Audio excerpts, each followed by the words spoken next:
Hey, friends. I have a very special episode that I wanted to rerun for you today around life after loss.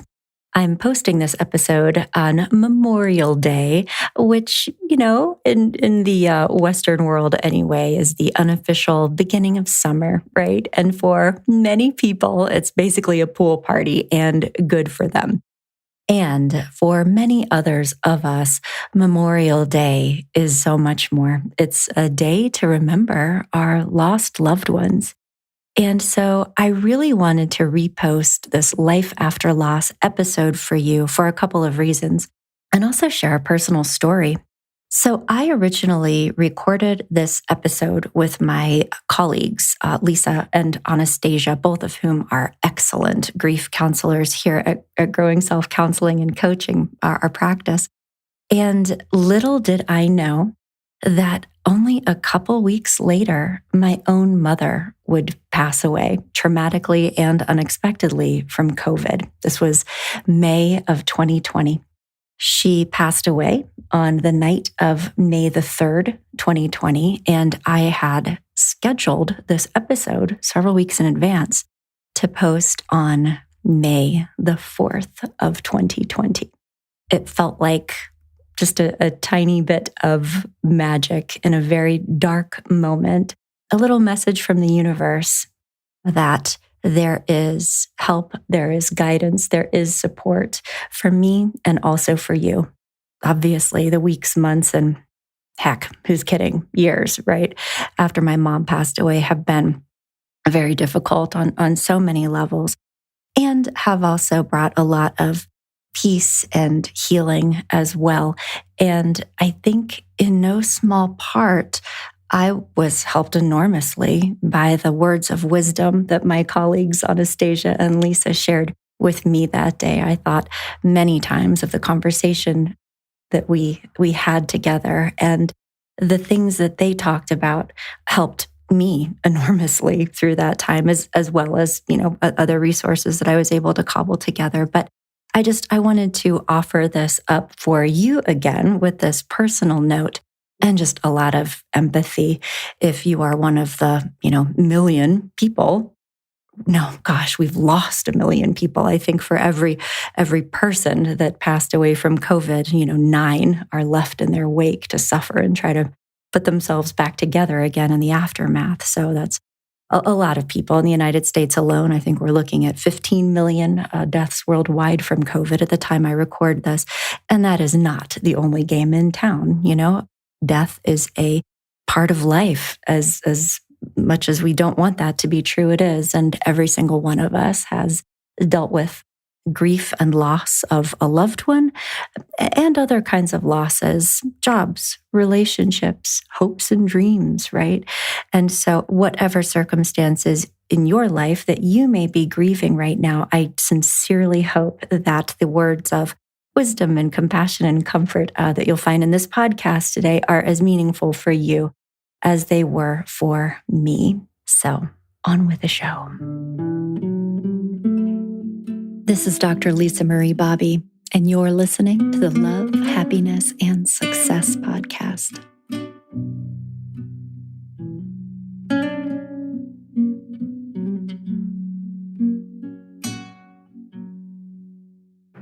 Midnight Door with My Land. I thought that was a nice atmospheric introduction to our topic today, because today we're actually talking about something difficult, but also necessary under the circumstances. We are going to have an honest and hopefully helpful conversation about loss and grief, because at this time, we have all lost something. There have been losses of small things that maybe in hindsight are inconsequential, but in the moment, there's still disappointments and they feel hard. And it is also our reality that people are dying, that there are thousands of people that have lost their lives to coronavirus. There will almost certainly be thousands more before the dust settles, and many, many tens of thousands of people who have lost loved ones because of this. And we need to face this fearlessly and talk about what it means and how to cope in a healthy way. So, to that end, I have invited a couple of very special guests to visit with us today. My dear colleagues, Anastasia Sams and Lisa Jordan. They both work with me here at Growing Self, and I'm so excited that they're here to visit with you today, too. So, Lisa and Anna, thank you so much for joining us today. Thank you. You too. Thank you. Well, before we dive in, would you guys mind just taking a moment to share a little bit about yourselves and your background and your experience, just for the benefit of my listeners who haven't met you before? Anastasia, talk a little bit about yourself. Now, you and I have worked together for years now, but how would you describe your work and your expertise here? Definitely couples and family, and working with individuals around different issues, from communication to grief and loss and self-esteem issues as well. Yeah. Yeah. Lot of work with couples, but I've always been such a big admirer of you and the way that you work, because you have such a nice, like, emotionally focused approach and just such an affirming style for, I think, individual clients especially kind of bloom with you. So thank you. And Lisa, you're newer to our team, but you have a lot of experience, particularly around grief and loss, from positions that you had before you joined Growing Self.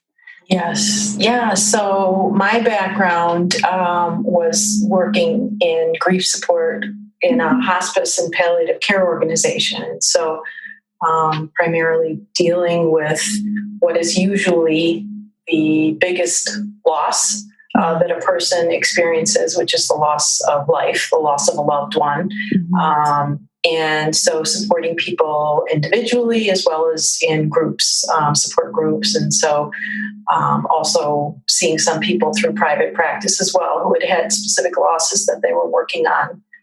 So yeah, it's a very challenging thing for anyone, and nobody avoids it. Everyone experiences it. We all have loss, and so it's one of the biggest, I think, impacts to a person's life. And it may be sometimes the first time that they come to find support, because they've never probably felt as out of control as when that happens. Yeah, and understandably so. Well, so let's talk about loss for a minute, just a kind of big picture, because I think that we're in a situation where many people are facing end-of-life issues. They're losing loved ones. It's real. It's happening. And even people who aren't grappling with someone that they love dying are also experiencing big losses in other ways. I mean, I've talked to people, and you know, when you compare it with a loss of life, it's a different thing, right? But you know, having to cancel a wedding, or having to give birth to a child without your partner in the room, or having other life experiences that were really personally important to you that aren't there anymore. And again, I don't want to minimize those kinds of losses, even though, again, they're different than a death. I think that we're allowed to be sad when we face those losses in life, or the loss of a job, the loss of a home. I mean, like the loss of a retirement, even. Like, so maybe we could start there a little bit. I mean, if we talk about general losses,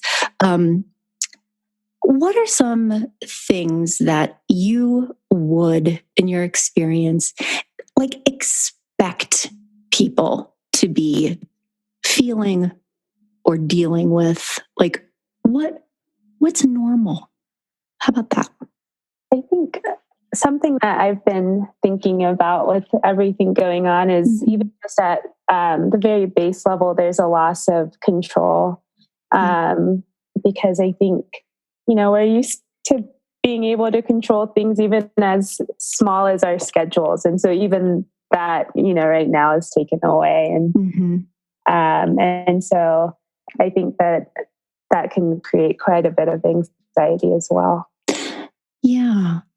I could see that, just that sense of unease or fear that it's like something bigger than you has just taken away your decision making in some ways. I am at the mercy of whatever this is. Yeah.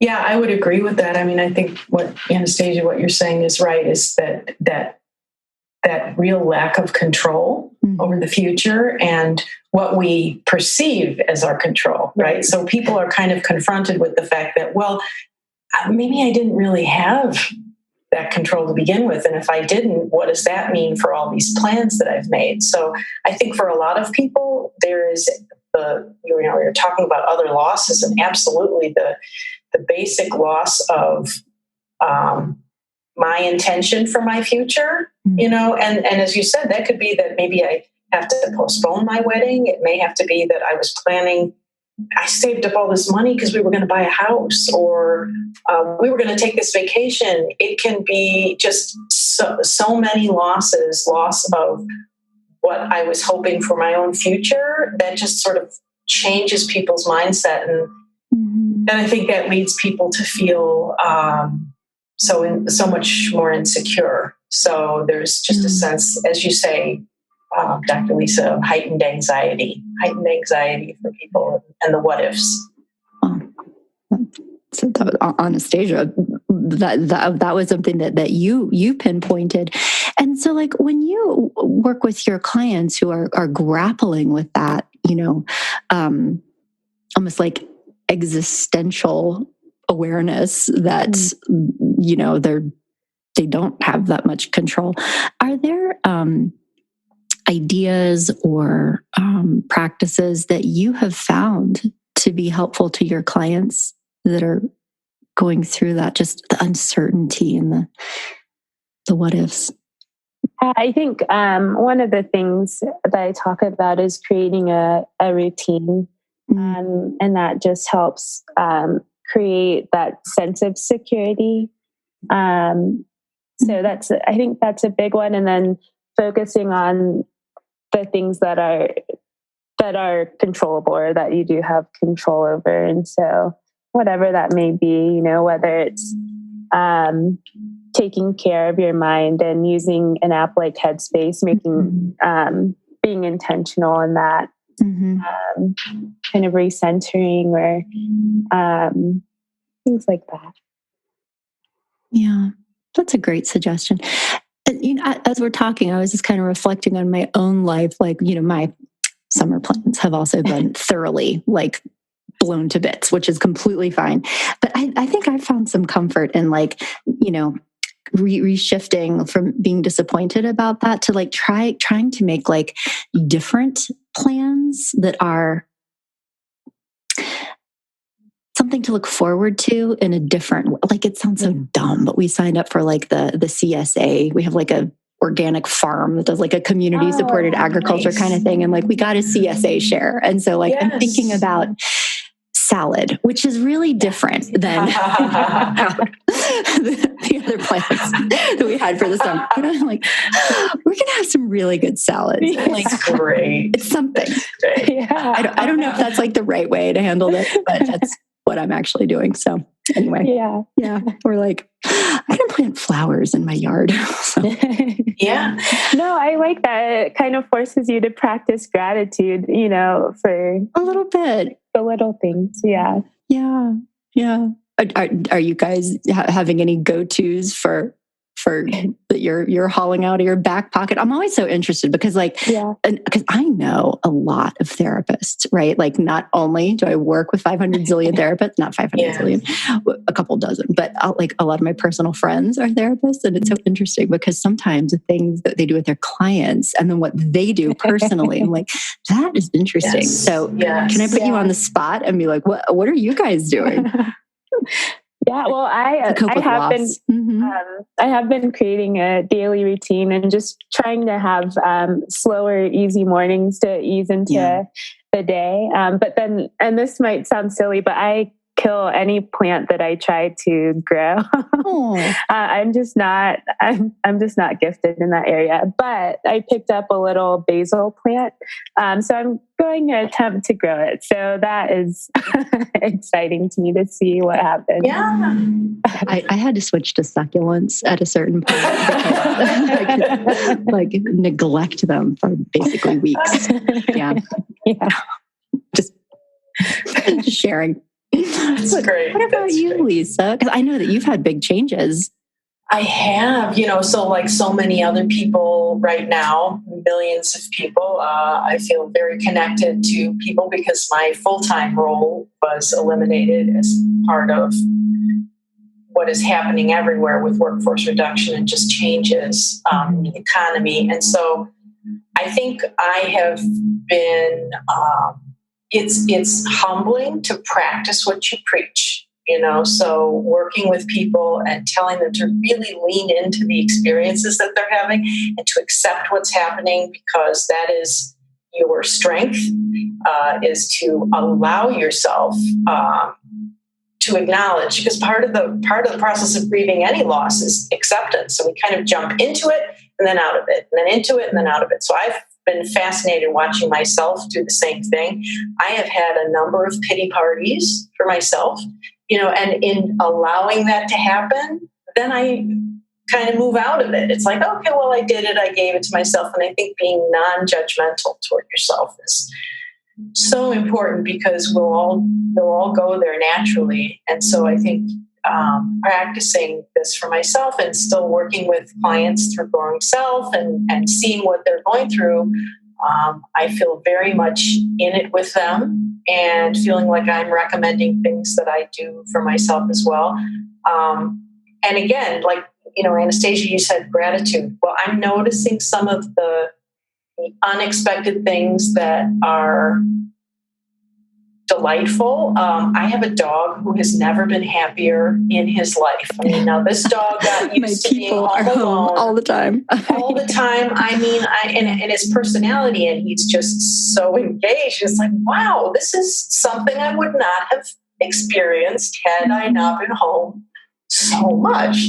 So the dog is really happy. And I don't know, for people who, my kids are grown, so they're out of the house. But for people who have children at home, I mean, this can be a mixed bag, right? Having them around all the time, kind of examining what are some of the positives, what are some of the cherished memories that we're going to make now that we'll have moving forward, new traditions, new rituals, right? Look for opportunity this time. That's good advice. And I like the way that both of you were also talking about, like, making sure that you are, in addition to like shifting into gratitude and looking for maybe new things that are nice, really like not just giving yourself permission, but almost encouraging yourself to also go into the dark emotions. Because I think a lot of people do that. Like I see clients that do that. It's like they don't like to feel sad. And it feels like depression in a lot of ways. There's just this heavy, dark emotion of sadness, and it's uncomfortable. It feels unpleasant, and people want to shift out of that as quickly as possible. Or they're also like, I think you were saying, Lisa, this inner narrative of what is wrong with me that I am feeling this way, because look at how happy my dog is, and I have this great basil plant, and so I shouldn't, you know what I mean? It's like they want to minimize and like, okay, I'm done. But you're saying like to come back and like let it why is that important? I actually don't like that either. When I have something big, I'm like, I'm going to feel this later. So, but like, why would you say that it's so important to like go there and feel the feels? Yeah. Why? I think it's important because if you don't, it'll just come back full force, later on. Yeah.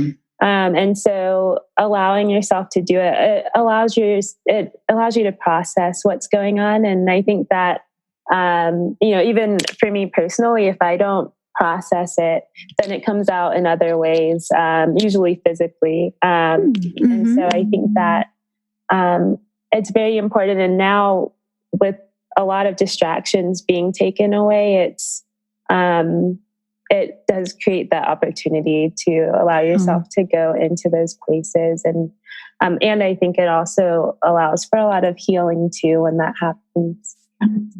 What do you mean by that? That it allows for healing when you go into the dark places?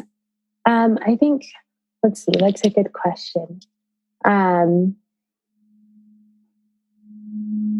Allowing yourself to go into the dark places, I think it allows you to accept what's going on.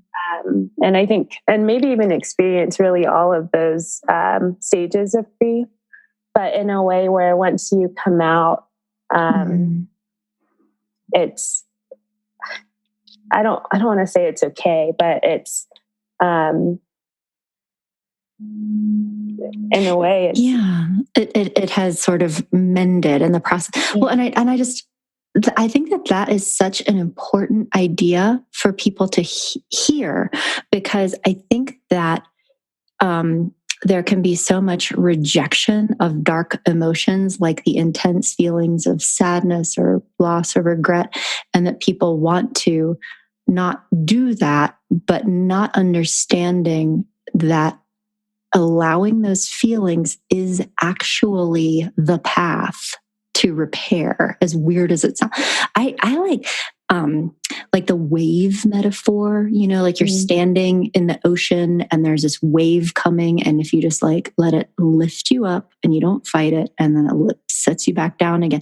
And if you fight it and like try to get away, you could actually drown. And that's, you can do all kinds of sideways things to get away from grief that create bigger problems. But just allowing that feeling, and then like once it sets you back down, and it always does, there has been a little mending. Maybe not all the mending. You might have to do that 87 times, but like a little bit. Yeah. Is that? Yes. Yeah. Yeah. It's a good description. And I think the wave metaphor is really useful. It's a useful, even just visually in one's own mind, so that people who may feel like they're escalating with there's no end, that they won't allow themselves to go there, because they think that that's just a starting point, and then what happens? It just escalates forever. And it isn't that. It is a wave, kind of a process. And you're absolutely right about it. It will come back. But generally, when you start like this, when it comes back, it's more like that. And that's the healing process that you're talking about, which is that if I allow myself to have the feeling, then I get done with the feeling. I don't have to keep having that. If I tell myself I can't have the feeling, it will wait for you. Oh, yeah. It will, and it will morph. It will do something else. But we're not raised in a culture that says, like, feel those feelings. Go right into that. It's that, I'm tough. I'm strong. I can put this aside. And you can for a while. I mean, I would say, like, right now, what we're going through, people do in some ways have to compartmentalize their grief about things that can't take the front burner and have to go on the back burner. And that's okay. We're built to do that. That's a survival strategy, and that's okay. But that understanding about allow yourself to go there at some point. Yeah. For some people, it's not a major, deep process. They don't go into a deep depression. It is just allowing oneself to even journal about, what was lost, and to be able to put that into a safe place so that they can go function and do what they need to do in the meantime. So I love that metaphor of the waves. Well, and thank you for bringing up like that compartmentalization and the survival strat. I totally do that. Like when I have had big losses in my life, which I have, I am totally like, I'm just going to do something else. And it's like, and I eventually will go there, but I need like a week or two of literal time. Absolutely. It feels like too tender to even think about, That's because, right. and I think it is because I'm a mom, I do, have clients, like I feel like I have to function. And if I let myself go there, I wouldn't be capable of doing anything. And so it's like this, I will not, exactly. but for a while, but then I do. I have a delayed response. I'm great in a crisis. Well, and that's what you find with people who are great in crises and all of our healthcare workers. Like 3 weeks later. Yeah. But that's, we're, thank goodness that we're built that way, because that's why we're able to survive anything, so we have to be able to, people who can't compartmentalize have to deal with things in a very different way. And those who are there for others have learned how to do that and do it pretty effectively. Yeah. But again, like the takeaway is do not judge yourself. Like if you are feeling the feelings, don't judge. If you are compartmentalizing, don't judge. It's like, it's all okay. That there's no right way. And okay, so here's another question for you guys. We hear a lot about like the stages of grief. And I know that people put a lot of stock into that. In your experience, do those pan out? Like, do you see clients going through that? Or do you think it's actually a little bit different than like the, what's the word that I'm trying to think? There's sort of this idea that people should go through these stages of grief. Does that actually happen?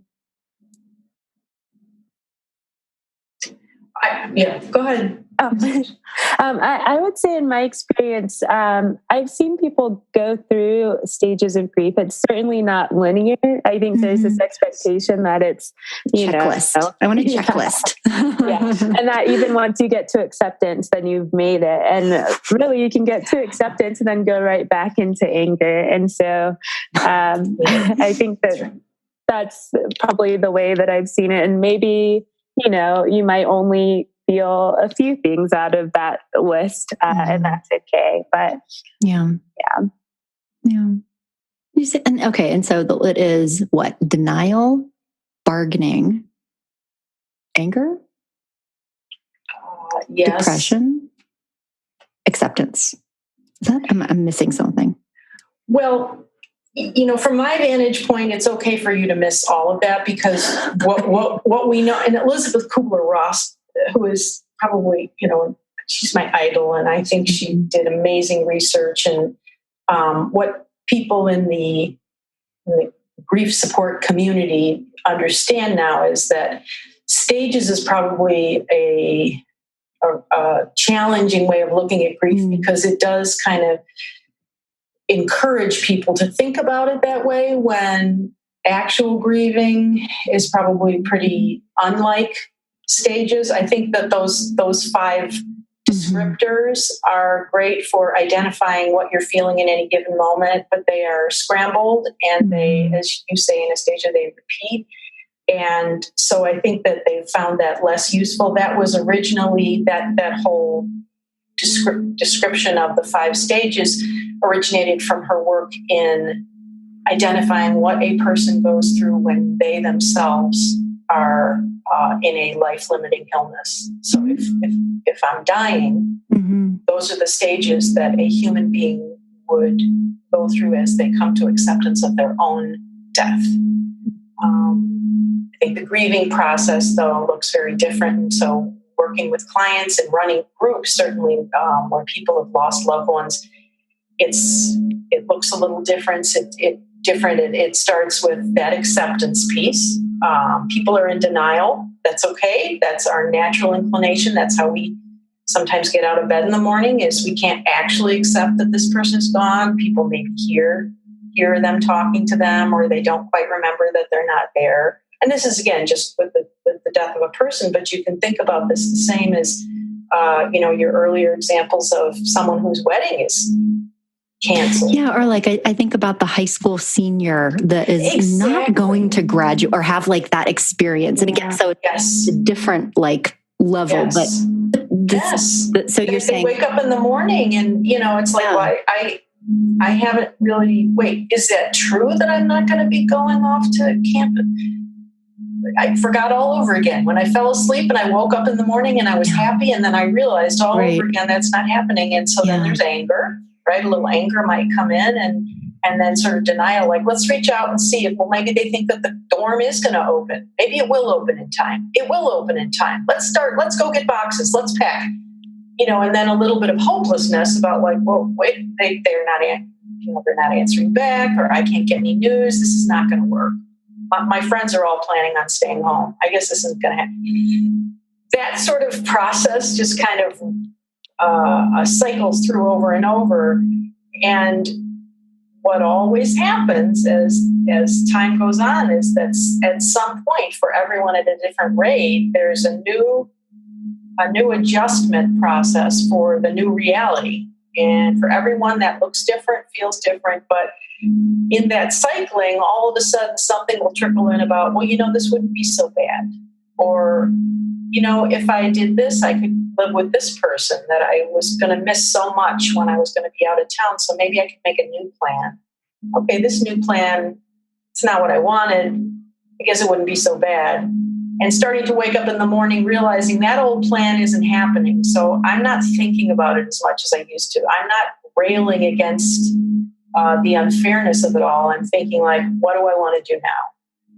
And then this momentum toward getting a little more excited about this new plan, now I'm thinking about the details. I'm putting myself into it 100%. I'm thinking like, this is going to be good. This is okay. This is unfortunate. Other people don't even have this to turn to. I'm so glad I have this new plan. This is a great new plan. I'm going to be okay. I like this plan. You know what I mean? Yeah, but I love the way that you describe that. It's like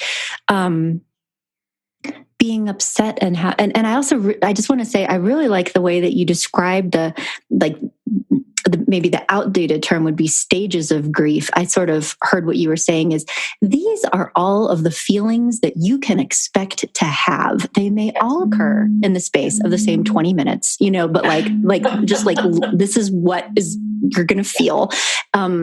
But that like cycling through is sort of, it's like you are able to emotionally process and I almost like envisioned what you were talking about. It's like a bubble that's sort of floating away, like in the Wizard of Oz, like the bubble floats away.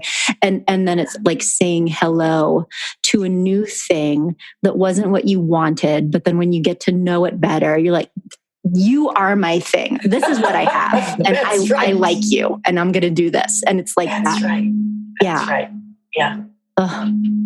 And the older we get, and the more we've actually done that in our lives, I think the more we believe that that's possible. Because, if I talk to my 19-year-old or my 22-year-old, and it's just everything's black and white. And I get that because I remember that. Right. But as you live through things and you realize that what you initially think is the worst thing that could ever happen to you, you realize a year, 5 years, 10 years later, that was a good thing that didn't happen, So, I think you temper it over time with realizing that this happens in life and we can do this because we've done it before. And yes, we can do it because we've done it before, but you also bring up, and I have experienced this. I don't know if you have too, Anastasia, but like things that destroyed me when I was younger, like a teenager or in my 20s. Now looking back, I'm like, oh, thank God, because like out of that destruction grew something that was ultimately so much better for me in the trajectory of my life. Can you relate to that too, Anna? Yeah, definitely. Mm-hmm. Definitely. And it's so hard being in the middle of it, because that's where you experience all of those emotions. But then once you're out and you can look back. Right. And you don't know what's going to happen. You're like, what will become of me now that I no longer have this thing? And it's only after that new thing grows that you're like, oh, well, that was better. Actually. So, yeah. Okay. Yeah. Well, those are good messages. Okay. Now we have been talking about losses generally, but there is a very special, and I think the worst loss that is possible, is losing a loved one. And, as we're talking, that is happening to people all over our country, all over the world. What is different about losing a loved one than like changing your life plan kind of loss, would you say?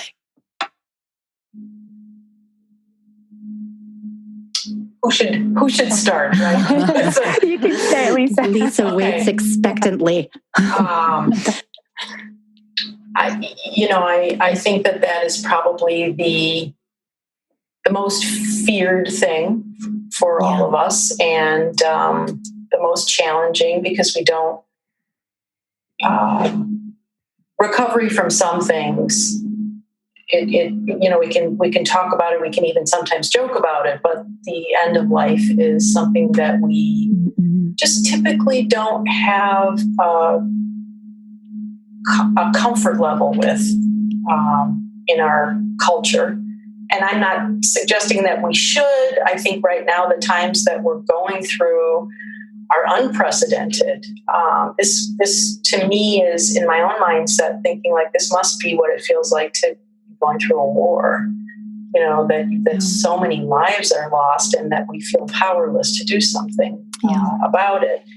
But I do think that what's going to happen is it's going to be even more important for people who are losing a loved one to create a ritual, to create rituals around what is happening, and to understand that there's going to need to be a much more, a new way of managing losses, so that there's a longer period of time in which to grieve. So people who are not getting to have wakes or funerals in the traditional sense. I thought about that. Yeah. Those closure rituals are we not need those. Happening. Yeah. And so I think everyone that I know of who is thinking through these kinds of things right now are saying, like, a year from now, we're going to have the memorial that this person so needs, and that we all need in order to process the loss. So not saying that, because it is horrendous that we're all reading the stories about people not being able to hold the hand of a loved one, to be there. And so making the best of it that they can with smartphones and communicating in whatever ways they can, but with the understanding that this is a new kind of grieving, that this is the initial step of grieving, and the grieving, honoring the person who has died, is going to be a much longer term process, and it should be, and that will help people to manage the feelings of loss, is to understand that just as we would say to someone who did have that access to the person that they wanted to, is that this isn't a resolution or an ending. This is part of the grief process. And so now I think we're going to be looking at people who are staying more actively engaged with their loved one because they didn't have that sense of the finality. I mean, for many people, being with a loved one when they die, taking that in and experiencing that is part of how we accept the reality of a person's being gone. And I think there will be people who can't quite yet wrap their heads around that loved one being gone. And that makes sense. And it's okay. Yeah. That there would be like the not just shock component, but you said something of like continuing to interact with their loved one. It's like they still feel like they exist, and maybe still like having little conversations with them in your head, kind of thing. And they should. They're just like not here, not like they're gone. Right. And interesting. We would recommend that people feel free to do that. That can be actually very a very positive feeling to continue to talk with your loved one, because you will not really end the relationship.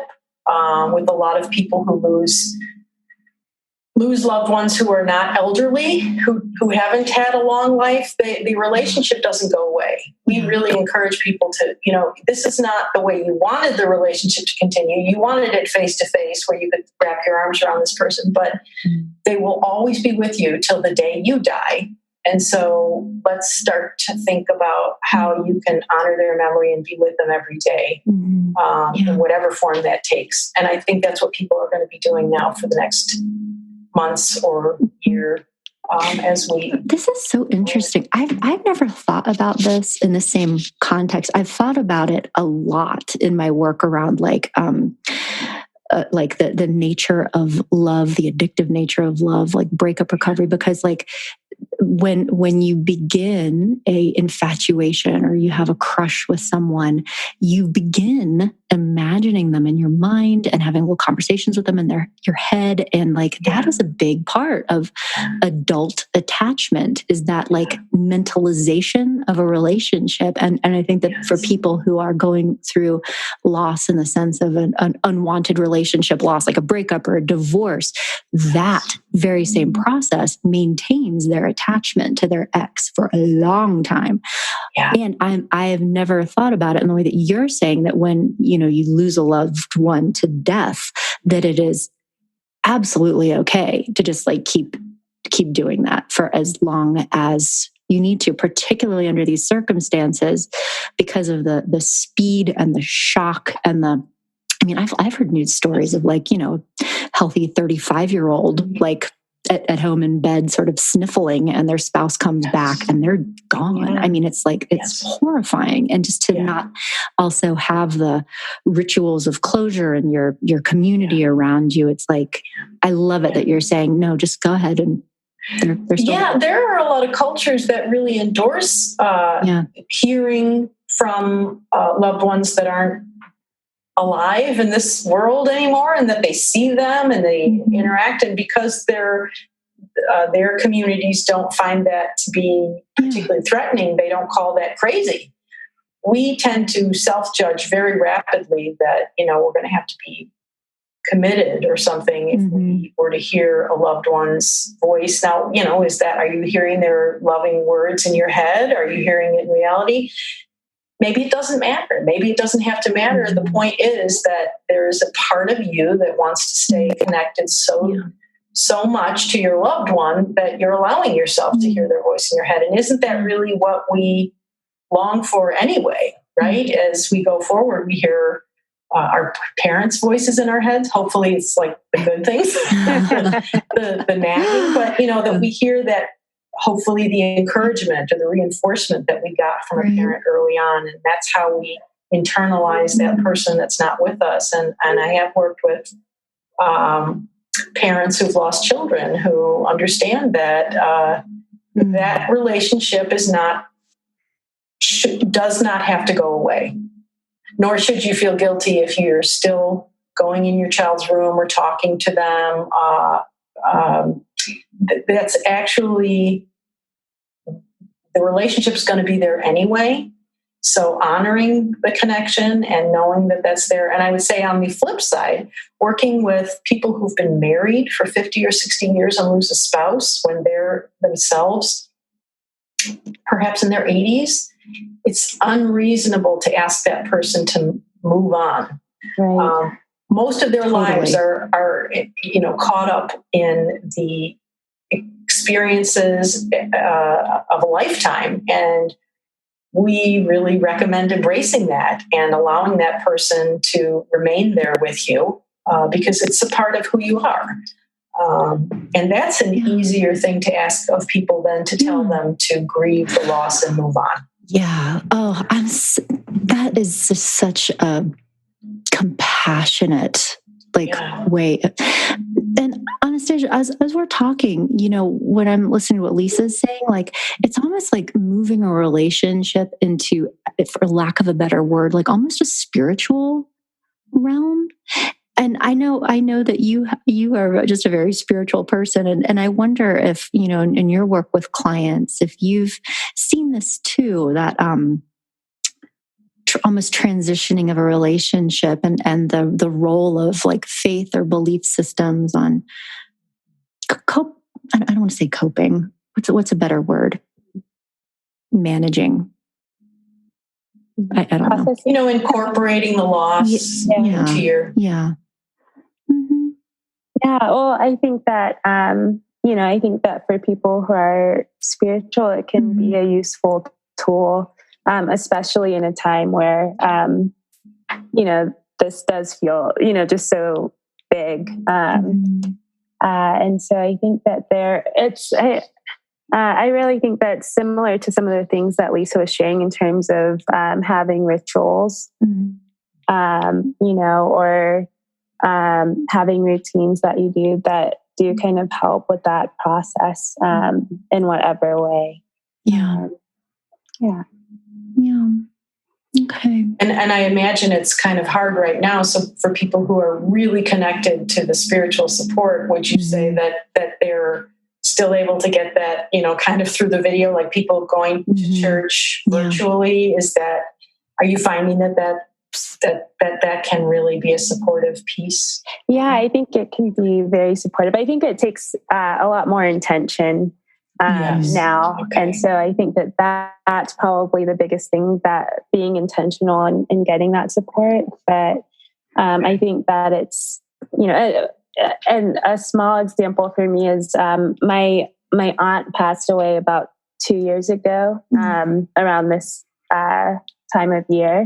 Yeah. And so my family, we did a Zoom call where some of, and it was my great aunt. So some of my aunts were just, one main aunt was singing songs that, my aunt loved. And so it felt very, even though it was Zoom and I had a migraine, so, I was... I was kind of watching it in bed. It had a good volume that wasn't too much. It was still, I felt very connected to my family and even to my aunt in that process. And I think in the same way, going to church virtually, or if you have a community of people who share, whatever spiritual practice you believe in, really creating that virtual community, I think, will still provide. And I don't know, I think it almost, not to say that it feels even closer, but in a way right now, I think because this is affecting everyone on some level, it does feel like there's even this deeper connection that even though it might be virtual, it's still creating a deeper connection. I get that. Like, we need each other. Yeah. Yeah. Mm-hmm. Yeah. Yeah. That's all good points, is to find ways to connect with your community and spend time together and do the things that you would do and that you need, even if it is a little different. This has been such a good conversation.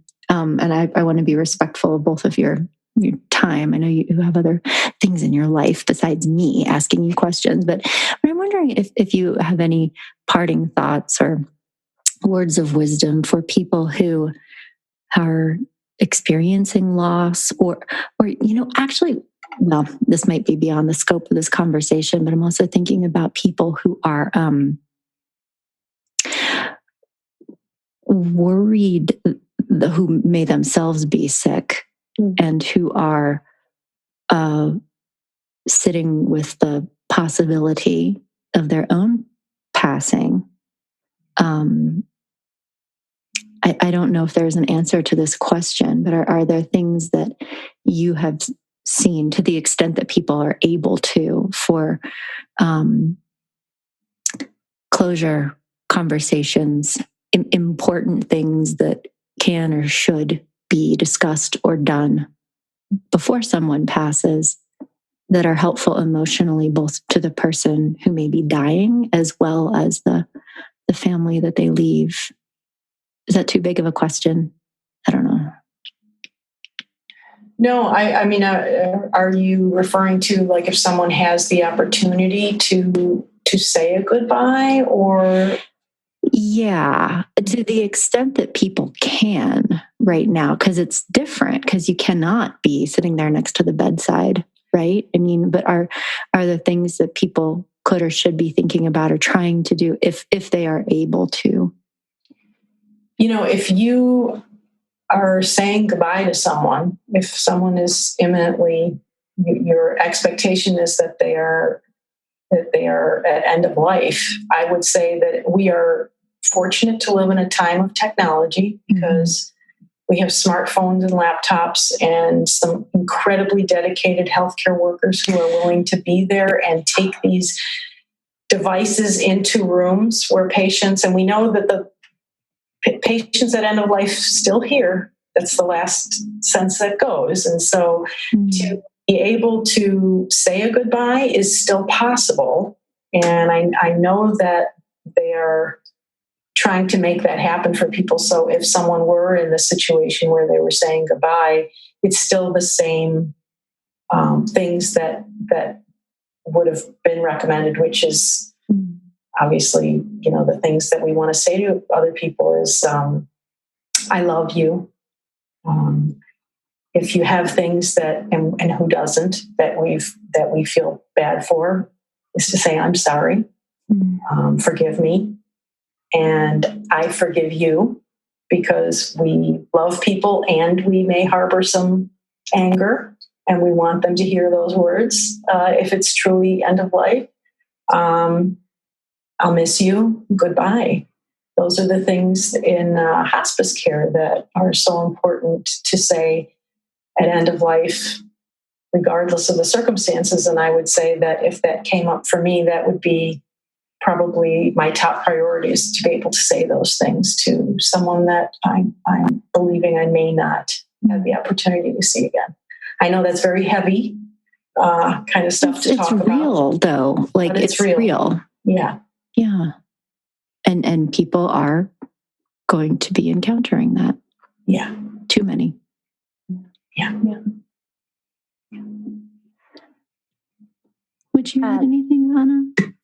I think just really appreciating the people in your life right now. And so, and I think that intention, you know, I just keep coming back to that word, but really being intentional in every interaction with the people that you love, working through resentment and really fostering appreciation in each relationship, I think is always important. But then I think times like this highlight the importance of that. Yeah.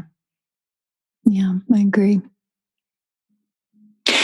Well, and maybe, you know, you guys are both steering us in closing towards something that could be a whole other podcast on its own. But you know, this idea that that death, awareness of death, pushes us into deeper contact with our life and what we want and what is important to us. And so I think using the fear and the worries or the realities of death to create clarity about how we want to live, and that is beautiful too. Yeah, so absolutely. Yeah. Absolutely. People can create wonderful meaning out of the things that happen to them. And so I think it's really important. And I'm so glad that you kind of wrapped it up with that idea too. Well, thank you guys both so much. It's been a pleasure to speak with you. And again, I know that this is a hard subject, but it is necessary. And you both had so much wisdom to share. And my sincere hope is that even one person might listen to this and take things that are helpful and nourishing to them as they're, you know, on a difficult journey. So thank you for being so generous. Thank you. Pleasure. Yeah, thank you. Thank you for doing this. Yeah.